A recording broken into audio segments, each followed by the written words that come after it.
आइए सुनिए, देखिए, समझिए सनातन सत्य।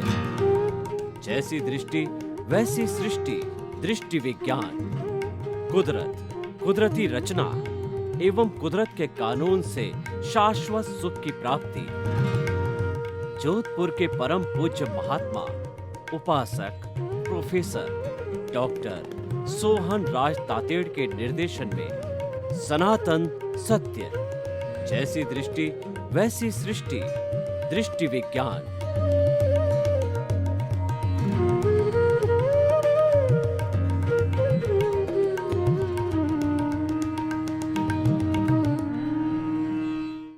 भाई और बहनों, मातृशक्ति को नमन। आज का हमारा बहुत सुंदर विषय जो हमने लिया है वह है गुरुकुल शिक्षा प्रणाली एवं वर्तमान शिक्षा प्रणाली। यानी हमारी प्राचीन शिक्षा प्रणाली कैसी थी और वर्तमान की शिक्षा प्रणाली कैसी है। दोनों के गुण भी देखेंगे, दोष भी देखेंगे और उसके बाद में क्या वास्तव के अंदर दोनों के मिश्रण से सही शिक्षा प्रणाली बन सकती है। और इस बात को हमारी भारत सरकार ने नई शिक्षा नीति के अंदर नई शिक्षा प्रणाली जो ली है उसके अंदर गुरुकुल के एलिमेंट को भी जोड़ा है। तो पहले हम गुरुकुल शिक्षा प्रणाली की बात करते हैं कि हमारी भारतीय संस्कृति में जो वर्ण व्यवस्था थी उसके अंदर कुल 4 तरह के जो है आश्रम व्यवस्था थी। उसमें 4 तरह के आश्रम, यानी पहले जो है व्यक्ति 100 वर्ष जिया करता था। यह प्रकृति का वरदान था कि जीवेत शरदम, 100 वर्ष तक जियो। उसके अनुसार हमारी पूरी लाइफ को डिजाइन किया गया था। प्रथम 25 वर्ष जो शिक्षा के हुआ करते थे, इसके अंदर विद्यार्थी गुरुकुल में जाकर के शिक्षा लिया करता था और एक 26 साल से लगा करके 50 वर्ष की उम्र तक वह गृहस्थ जीवन में रहता था। 51 से 75 तक वानप्रस्थ जीवन था और 76 से 100 वर्ष तक संन्यास जीवन था। अभी हम बात करेंगे गुरुकुल शिक्षा प्रणाली, यानी 25 वर्ष की अवस्था तक ब्राह्मण, क्षत्रिय, वैश्य और शूद्र, ये चारों तरह के वर्ण के लोग अपने अपने गुरु के पास में गुरुकुल में जाकर के शिक्षा लिया करते थे। और अलग अलग ऋषियों के अलग अलग गुरुकुल थे।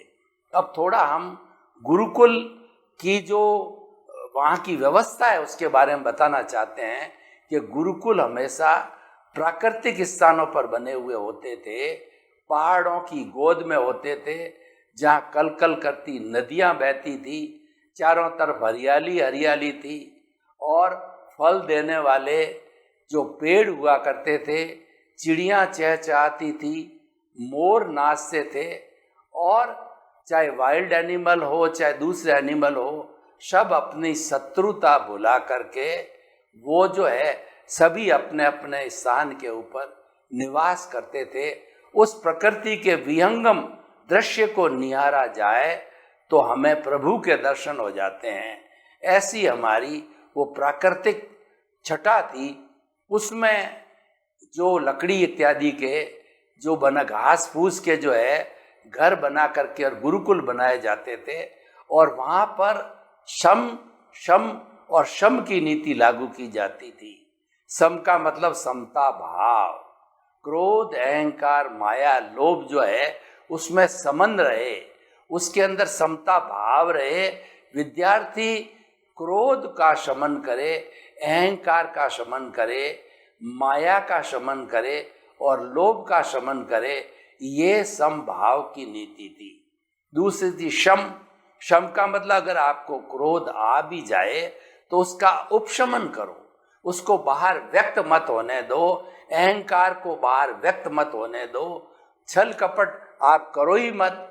और लोभ है वह लोभ हमारे लिमिट के अंदर होना चाहिए। ऐसी शिक्षा गुरुकुल प्रणाली में दी जाती थी।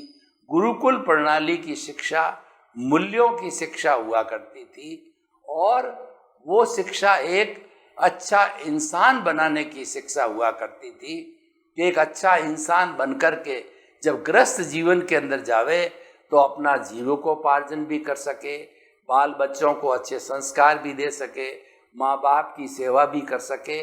और जो गृहस्थ जीवन का एक मुख्य अंग होता है अतिथि देवो भव, बाहर से कोई अतिथि भी आ जाता है उसका सत्कार किया जाए। अतिथि यानी जिसके आने की कोई तिथि नहीं होती है, वह कभी भी आ सकता है, तो इसीलिए उसकी सार संभाल, उसकी आवाभगत और उसके साथ में अच्छा व्यवहार किया जाना चाहिए।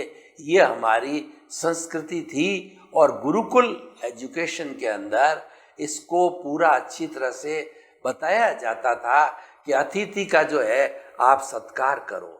तो इस तरीके से इन मूल्यों की शिक्षा दे करके और छात्र को जो है बहुत ही सुसंस्कारी बनाया जाता था।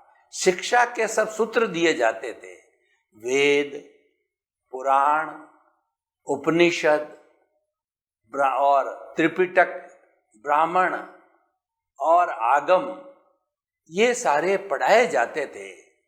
अलग अलग विषय जो हुआ करते थे, जिस जिस लाइन के विद्यार्थी होते थे उनको वैसे वैसे विषय पढ़ाए जाते थे। जैसे कि क्षत्रिय विद्यार्थी होते थे, उनको जो है उनका शरीर मजबूत बने इसके लिए आसन प्राणायाम वगैरह भी कराए जाते थे। और साथ साथ में उनको जो लड़ाई की शिक्षा है, भाला है, तीर है, तलवार है, ये भी इससे भी लड़ना सिखाया जाता था। और जो क्षत्रिय के साथ के अंदर जो वैश्य हुआ करते थे, तो किस तरीके से लेखा जोखा रखना, हिसाब करना, खेती बाड़ी करना, ये सब वैश्यों को इसकी शिक्षा भी दी जाती थी। जैसे कि आजकल जो हमारी science mathematics, science biology, commerce और आर्ट्स की शिक्षा दी जाती थी, वहाँ पर उस वक्त जैसी हमारे समाज की रिक्वायरमेंट होती थी, समाज के अंदर जिस चीज़ का प्रचलन होता था उसकी शिक्षा दी जाती थी, ताकि गृहस्थ जीवन में आकर के वो रोजोन्मुखी बन सके। तो हम जो है गुरुकुल शिक्षा प्रणाली में 25 वर्ष की उम्र तक शिक्षा दी जाती थी और विद्यार्थी अपने गुरु से बहुत सीखता है। गुरु का अर्थ होता है, गु का मतलब अंधकार, रू का मतलब दूर करने वाला। गुरु एक ऐसा व्यक्ति होता है जो अज्ञान रूपी अंधकार को दूर करता है और वो विद्यार्थी के भीतर एक ज्ञान का दीपक जला देता है, जो जीवन भर सतत जलता रहता है। यानी सतत उसके अंदर ज्ञान जो है वो रोपित कर देते, ज्ञान दे देते थे विद्यार्थी को। उस ज्ञान को पाकर के वो सनातन सत्य, कुदरत, कुदरती रचना और कुदरत के कानून के अंतर्गत वो शाश्वत सुख की प्राप्ति कर सकते थे। ऐसा मजबूत विद्यार्थी को बना दिया जाता था। यानी वह शिक्षा व्यक्ति को जो है कहना चाहिए आज की भाषा के अंदर इंटेलेक्चुअल और इंट्यूशनल दोनों बनाती थी। गुरुकुल शिक्षा प्रणाली के अंदर जो है हमारा मानसिक विकास के साथ साथ भावनात्मक विकास भी होता था, क्योंकि जितना भी जो है ये हमारा सम, शम और श्रम, श्रम का मतलब परिश्रम करना, हर कार्य विद्यार्थी को अपने हाथ से करना होता था। पानी लाना, लकड़ी लाना, भोजन बनाना इत्यादि इत्यादि सब काम विद्यार्थी अपने हाथों से किया करते थे, ताकि कि उनको हुनर हो जावे और गृहस्थ जीवन के अंदर कभी भी ऐसा काम पड़ जावे तो वह जो है हुनर उसको आना चाहिए, काम अटकना नहीं चाहिए। तो इस तरीके से विद्यार्थी को गुरुकुल शिक्षा प्रणाली में होलिस्टिक बनाया जाता था। ज्ञान के साथ साथ के अंदर प्रज्ञा को जागृत किया जाता था। बुद्धि और प्रज्ञा का कॉम्बिनेशन जो है वो हमारी गुरुकुल शिक्षा प्रणाली में होता था। और जिसके पास बुद्धि और प्रज्ञा दोनों होती है वह व्यक्ति कभी भी अहंकार नहीं कर सकता, वह कभी भी समाज में शोषण नहीं कर सकता, वह कभी भी समाज में अपराध नहीं कर सकता, वह अपने परिवार के सदस्यों के साथ में कभी भी अभद्र व्यवहार नहीं कर सकता। तो गुरुकुल शिक्षा प्रणाली का मुख्य कार्य था कि बुद्धि और प्रज्ञा का समन्वय, इंटेलिजेंट और जो है वो इंट्यूशनल दोनों ही बनाए जाते थे। अब हम वर्तमान शिक्षा प्रणाली की बात करते हैं कि वर्तमान शिक्षा प्रणाली हमारे विज्ञान से ओतप्रोत है।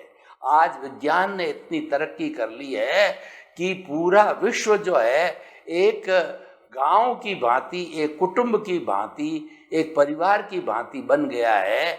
और जैसे कि हमारे जो अर्थ के नक्शे के अंदर अलग अलग देश होते हैं, अगर हम जो है उसको जीपीएस के तरीके से देखें, तो हम गूगल अर्थ में देखें तो हमको लगेगा कि अलग अलग शहर है, ये अलग अलग गांव है, अलग अलग कस्बे हैं, यानी हमारे बीच की जो दूरियां हैं वो आजकल विज्ञान ने समाप्त कर दी। और विज्ञान के साधन, इंटरनेट को देखिए, आप टीवी को देखिए, मोबाइल को देखिए और कंप्यूटर को देखिए, कैलकुलेटर को देखिए, इनकी सहायता आज विद्यार्थी लेता है।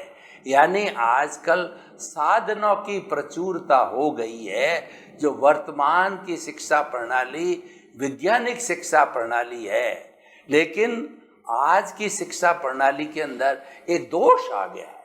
दोष क्या आ गया है कि बच्चा पढ़ाई तो कर लेता है, school education, college education, university education, परंतु सब कुछ प्राप्त करने के बाद उसको जो मूल्य आने चाहिए, विनय का मूल्य, अहंकार शून्यता का मूल्य, बड़ों का आदर करना, अतिथि का आदर करना और परोपकार की भावना करना, वो मूल्य जो है वो वर्तमान की शिक्षा प्रणाली में मिसिंग है, गायब है।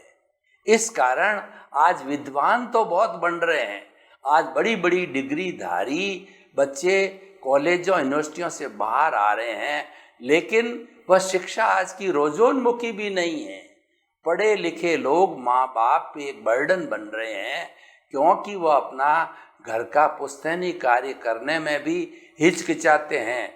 कोई किसान का लड़का है, वो ग्रेजुएट पोस्ट ग्रेजुएट हो गया, तो वो बाप का जो खेती बाड़ी का धंधा करना पसंद नहीं करता। कोई बनिए का बेटा है, वो जो है उसने आगे पोस्ट ग्रेजुएशन कर लिया, एमबीए कर लिया, सीए हो गया, तो वो पिताजी का किराने का या छोटा कार्य करने में हिचकिचाता है। कहने का मतलब हर जाति का बच्चा आजकल जो पुस्तैनिक कार्य करने में थोड़ा अपना कहना चाहिए, वो जो है अपने को वो नीचा फील करता है। हर एक जो है वह नौकरी करना चाहता है, वो हर एक जो टिप टॉप जो है अफसर बनना चाहता है। तो हम ये आपको बताना चाहते हैं कि आप तरक्की करो, आप बड़े से बड़े अफसर बनो, कोई तकलीफ नहीं है, लेकिन जो मूल्यों रहित जो अफसर बनता है वह समाज की सेवा नहीं कर सकता है। क्योंकि ये सारी पढ़ाई करने के बाद व्यक्ति ग्रस्त जीवन में आता है, तो अल्टीमेटली वो एक समाज का भाग बनता है। और जो कुछ भी हमारा जीवन होता है एक सामाजिक जीवन है, हम समाज के बिना नहीं रह सकते, सामाजिक प्राणी हैं। तो समाज जो है वो मूल्यों से बनता है, समाज है कुछ उसूलों से बनता है, समाज कुछ एथिक्स से बनता है। तो पढ़ा लिखा व्यक्ति थोड़ा अहंकारी हो जाता है। यानी मैं आपको क्या कहना चाहता हूँ कि आजकल IQ इंटेलेक्चुअल पार्ट तो बहुत बढ़ गया है, क्योंकि गूगल की भी सहायता ली जाती है, वैज्ञानिक साधनों की भी सहायता ली जाती है। तो व्यक्ति तुरंत जो है किसी चीज़ का सॉल्यूशन कहिए, किसी चीज़ की व्याख्या कहिए, वह तुरंत जो है बता देता है। लेकिन वह प्रैक्टिकल जीवन में उतरना चाहिए, वो गले के नीचे उतरना चाहिए, वो मिसिंग होती। उदाहरण के तौर पर जो हमारी पुरानी शिक्षा प्रणाली के अंदर जो बच्चे गुरुकुल पढ़ के आते थे, सबसे पहला गुण उसमें विनय का गुण होता था। क्योंकि विनय की भावना को कूट कूट करके जो है गुरु जो है वो बताया करते थे। वाल्मीकि के आश्रम के अंदर दशरथ के 4 पुत्र राम, भरत, लक्ष्मण और शत्रुघ्न ने 25 वर्ष की उम्र तक शिक्षा ली, और जो है वहां पर वाल्मीकि जी ने उनको हर तरह की सामान्य विद्यार्थियों के साथ रख करके और उनको शिक्षा दी, पारंगत किया, उनको क्षत्रिय शिक्षा भी दी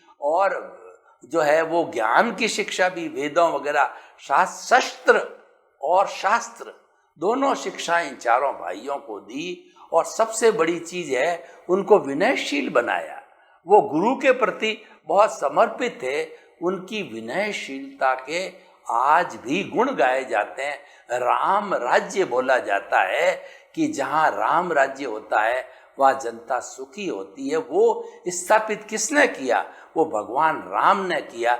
और स्थापित कैसे हुआ कि वाल्मीकि जी जैसे गुरुओं के गुरुकुल में जाकर के उन्होंने विनय का पाठ पढ़ा, उन्होंने मानवीय मूल्यों की शिक्षा प्राप्त की, तब बना। तो आज वो पाठ बहुत मिसिंग हो रहा है। एक से एक बढ़कर के विद्वान आपको मिलेंगे अपने अपने सब्जेक्ट के अंदर, लेकिन उन विद्वानों को देखिए। आज एक जज है वो क्यों घूस लेता है, आज एक डॉक्टर है क्यों सुसाइड करता है, आज एक प्रोफेसर है क्यों व्यभिचार करता है, रेप करता है। और बड़े बड़े अपराधों में आप देखो कि पढ़े लिखे लोग आपको ज्यादा मिलेंगे। बेचारे गांव के कम पढ़े लिखे ग्रामीण लोग अपनी इज्जत से डरते हैं, वो कभी भी अनैतिक कार्य नहीं करते और उनके पास में इतना बड़ा दिमाग भी नहीं होता है कि वो एटीएम उखाड़ सके, चोरी कर सके और जो घर के ताले तोड़ सके। कितने कितने अपराधों की बात करूं, आतंकवाद की बात करूं, और दूसरा है वो अपने माओवाद की बात करूं या कितना ही करूं, तो वो सब चीजें जो है वो पहले नहीं हुआ करती थी। ये एक शिक्षा का दोष है। तो मैं उस दोष के शुद्धिकरण की बात करना चाहता हूं और सरकार ने इस ओर ध्यान दिया है। हमारी शिक्षण संस्थाओं ये बहुत महसूस कर रही है कि आज वास्तव में पुरानी शिक्षा की कुछ जो इमोशनल क्वोशेंट है, भावनात्मक विकास है, जो इंट्यूशनल पार्ट है, वह कम हो रहा है। इसीलिए आज हमारी शिक्षा, नई शिक्षा नीति में उसको जोड़ा गया है। उसके अंदर क्या कराया गया है कि हमारे अष्टांग योग को जोड़ा गया है, पुरानी गुरुकुल शिक्षा प्रणाली को जोड़ा गया है कि विनयशीलता कैसे आए और व्यक्ति अहंकार को छोड़ के निरंकारी कैसे बने, इसकी शिक्षा आज जोड़ी गई है। और साथ साथ में हमारे धार्मिक ग्रंथों को भी आज पढ़ाया जाता है कि किस तरीके से हमारे ऋषियों ने, मुनियों ने, महापुरुषों ने जो है वो पुराने जमाने के अंदर एक ऐसा उच्च वातावरण बनाया कि उस वक्त के इंसान बहुत सभ्य इंसान हुआ करते थे। तो अब हम दोनों जो शिक्षा प्रणाली का हमने कंपैरिजन किया, आज की शिक्षा प्रणाली जो है वह थोड़ी जड़वत हो रही है। और खास करके देखिए, जब हमारा कोरोना काल आया तो लगभग 1.5 साल तक हमारी ऑनलाइन शिक्षा चली। ऑनलाइन शिक्षा के अंदर व्यक्ति ऑफलाइन जो रहता है, यानी ऑनलाइन की शिक्षा प्रणाली में व्यक्ति अपने क्लासरूम की तरह अपने टीचर से रूबरू नहीं होता है। क्लासरूम में टीचर जब पढ़ाता है तो विद्यार्थी उसके हाव भाव से, उसके गुणों से, उसकी जो है पढ़ाने की शैली से बहुत कुछ सीखता है और उसका प्रभाव उसके ऊपर पड़ता है, उसके चरित्र पर पड़ता है। वो ऑनलाइन होने से केवल जड़वत शिक्षा हो गई, एक फॉर्मल शिक्षा हो गई और लंबे समय तक जो है ये चली, 1.5 साल चली रही है अभी। उसके दुष्परिणाम देखे गए हैं कि जो बच्चे के अंदर जो जीवंतता आनी चाहिए, बच्चे के अंदर जो गुण आने चाहिए क्लासरूम में, और समर्पण अपने गुरु के प्रति आना चाहिए, शिक्षा के प्रति समर्पण आना चाहिए, माँ बाप के प्रति समर्पण आना चाहिए, परिवार के सदस्यों के प्रति समर्पण आना चाहिए, वह मिलनसार होना चाहिए, व्यवहार कुशल होना चाहिए। ये सारी बातों का बहुत बड़ा प्रभाव और ख़ास तौर से जो बेचारे स्कूल एजुकेशन के बच्चे हैं उन पर बहुत प्रभाव पड़ा है। तो हम किसी चीज़ की क्रिटिसाइज नहीं करते हैं कि आज का युग विज्ञान का युग है, विज्ञान के साधनों का उपयोग करो, विज्ञान के साधन अच्छे हैं, लेकिन उसका सही तरीके से उपयोग होना चाहिए और वो हमारे जीवन में उतरना चाहिए। हमारा जीवन एक आदर्श जीवन होना चाहिए, गुड मैन का जीवन होना चाहिए। शिक्षा है वह व्यक्ति को एक आदर्श व्यक्ति बनाती है, शिष्ट व्यक्ति बनाती है, सिविलाइज्ड व्यक्ति बनाती है। अगर शिक्षा में भी सिविलाइजेशन न हो, शिक्षा में भी व्यक्ति जो है गुण हासिल नहीं करे, तो फिर मनुष्य और पशु में क्या अंतर है। पशुओं का भी समाज होता है जिसको केवल स म ज कहा जाता है कि वह केवल एक मात्रा का फर्क है। पक्षियों का भी समाज होता है, हर एक का अपना अपना समाज होता है, लेकिन मनुष्यों का समाज होता है वह एक शिष्ट समाज होता है, वह गुणों का समाज होता है, वह नीति का समाज होता है, वह एथिक्स का समाज होता है। क्योंकि मनुष्य जो है इस सृष्टि का सर्वश्रेष्ठ प्राणी है। मनुष्य के पास में डेवलप्ड मन, बुद्धि, चित्त और सारा आत्मा वगैरह सभी डेवलप्ड है, जो दूसरे प्राणियों के अंदर इतना डेवलपमेंट नहीं है। तो इसीलिए अब दोनों शिक्षाओं के बारे में हमने व्याख्या की। तो हम ये चाहते हैं जिस शिक्षा प्रणाली के गुण हैं वह दूसरे के अंदर आने चाहिए। अब क्योंकि प्राचीन युग तो चला गया, अब गुरुकुल शिक्षा प्रणाली तो वापस संभव है नहीं है, तो इसीलिए जो पुरानी चीज है उस चीज को नए के साथ में जोड़ो। हम समन्वय की बात करते हैं। जनरेशन गैप में क्या होता है, हर 25 साल के बाद में एक नई जनरेशन आ जाती है, तो सभी जनरेशन रहेगी। आज जब से ये नई शिक्षा प्रणाली आई है और व्यक्ति ने अपने बुद्धि का उपयोग जो है वह प्रज्ञा के रूप में नहीं किया, केवल बुद्धि के रूप में किया। यानी विद्वान तो वो बहुत है, लेकिन वह अच्छा मानव न होने के कारण क्या हुआ कि परिधि पे हमारे संबंध, सत्ता, धन, संपत्ति वो सारा था, वो केंद्र में आ गया और केंद्र पर जो बेचारे गुण और गुणी व्यक्ति थे उनको परिधि पर डाल दिया। तो उससे मूल के अंदर भूल हो गई और हमारे समाज में इस अर्थ ने अनर्थ कर दिया। यानी कि एन केन प्रकारेण जो है व्यक्ति धन कमावे, जिसके पास धन है वही व्यक्ति समाज में बड़ा है, उसी को मान्यता दी जाती है। एक गलत कॉन्सेप्ट बन गया। उस कॉन्सेप्ट की गलती को कारण ही बहुत सी गलतियां हो गई है। उससे हमारा समाज अव्यवस्थित हो गया, समाज में बुराइयां आई, समाज के मूल्य गिर गए, समाज में आपाधापी बढ़ी और समाज एक अशिष्ट समाज बन गया। तो हम निष्कर्ष की भाषा में बात करें तो गुरुकुल शिक्षा प्रणाली मूल्यों की शिक्षा और विनय की शिक्षा और इंट्यूशनल शिक्षा जब वर्तमान की विज्ञान शिक्षा के साथ जुड़ेगी, उसके अनुसार उसको पढ़ाया जाएगा, तो व्यक्ति एक अच्छा शिष्टाचार वाला व्यक्ति जो है वह बनेगा। और यही दोनों शिक्षा के कंपैरिजन का जो हमें ध्यान देना है। तो भाई और बहनों, हम आपको ये बताना चाहते हैं कि आप अपने बच्चे जो देश का निर्माण करते हैं, देश की भावी पीढ़ी है, विश्व की भावी पीढ़ी है, वही एक अच्छे समाज का निर्माण करेंगे, अच्छे देश का निर्माण करेंगे। तो उनको आप वर्तमान की जो वैज्ञानिक शिक्षा अवश्य दो, लेकिन साथ साथ में घर में हो चाहे स्कूल में हो, उनको अच्छे अच्छे संस्कार दिए जाएं। और खास तौर से आज का मानव इगोस्टिक बन गया है, इतना ईगो बन गया है, बढ़ गया है। उस ईगो के कारण परिवार टूट रहे हैं। जो संयुक्त परिवार जिसमें 100 आदमी 3 जनरेशन साथ रहती, आज कहीं भी देखने को नहीं मिलती है।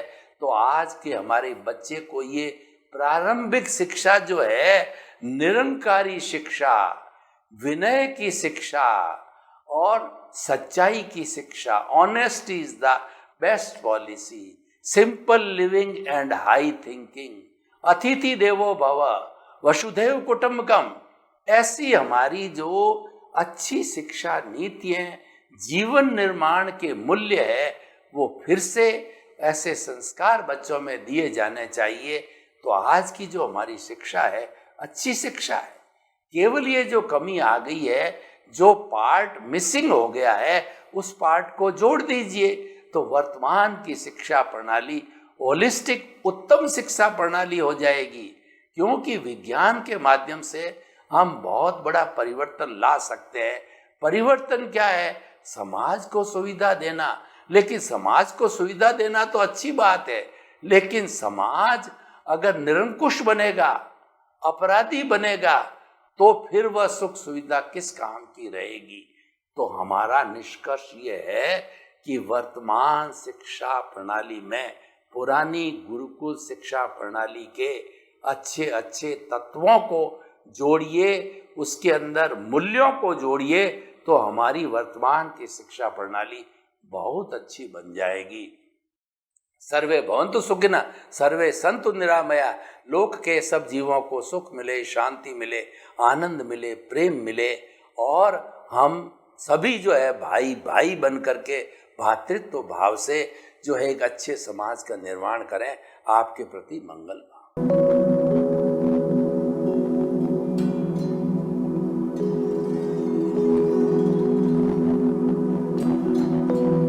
एक ऐसा अंतर्राष्ट्रीय ख्याति प्राप्त मानव जो गुरु प्रेरणा से पिछले 20 वर्षों से वानप्रस्थ जीवन जीते हुए 24 घंटे मानवता की सेवा में संलग्न है। एक ऐसा मानव जो अभी राष्ट्रीय, अंतर्राष्ट्रीय टीवी चैनलों पर 7,500 एपिसोड के माध्यम से सनातन सत्य, आत्मविज्ञान एवं पुनरुत्थान, व्यवहार एवं निश्चय जगत के जीवनोपयोगी विषयों पर हृदय स्पर्शी प्रवचन कर चुका है। उस मानव का नाम है महात्मा उपासक प्रोफेसर डॉक्टर सोहन राज तातेड़। प्रोफेसर तातेड़ द्वारा योग, दर्शन, शिक्षा विषयों पर रचित पीएचडी स्तर के 250 शोध ग्रंथ भारत के 100 प्रतिष्ठित विश्वविद्यालयों में शोधार्थी पढ़ रहे हैं तथा वे सभी शोध ग्रंथ वहां की सेंट्रल लाइब्रेरियों में उपलब्ध हैं। महात्मा सोहन राज ने अभी तक हजारों स्कूलों, कॉलेजों, विश्वविद्यालयों एवं संस्थाओं में सेमिनार, वर्कशॉप, कैंप लगाकर लाखों विद्यार्थियों को योग, दर्शन, शिक्षा का प्रशिक्षण देकर उन्हें सुसंस्कारित किया। डॉक्टर तातेड़ ने भारतीय संस्कृति उत्थान के 4000 से अधिक समसामयिक विषयों पर आर्टिकल लिखकर ऑनलाइन जर्नल, पत्रिकाओं, वेबसाइट्स पर प्रकाशित किया, जिसका उपयोग लाखों पाठक कर रहे हैं।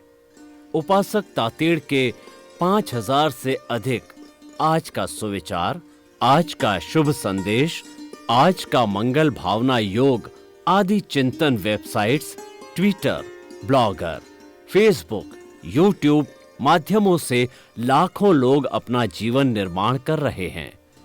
मानवता के मसीहा ऐसे महामानव महात्मा सोहन राज तातेड़ के प्रोफाइल को अभी तक विश्व के 20 लाख दर्शक यूट्यूब पर, 12 लाख गूगल पर एवं लाखों दर्शक फेसबुक, ब्लॉगर, ट्विटर और इंस्टाग्राम पर देख चुके हैं।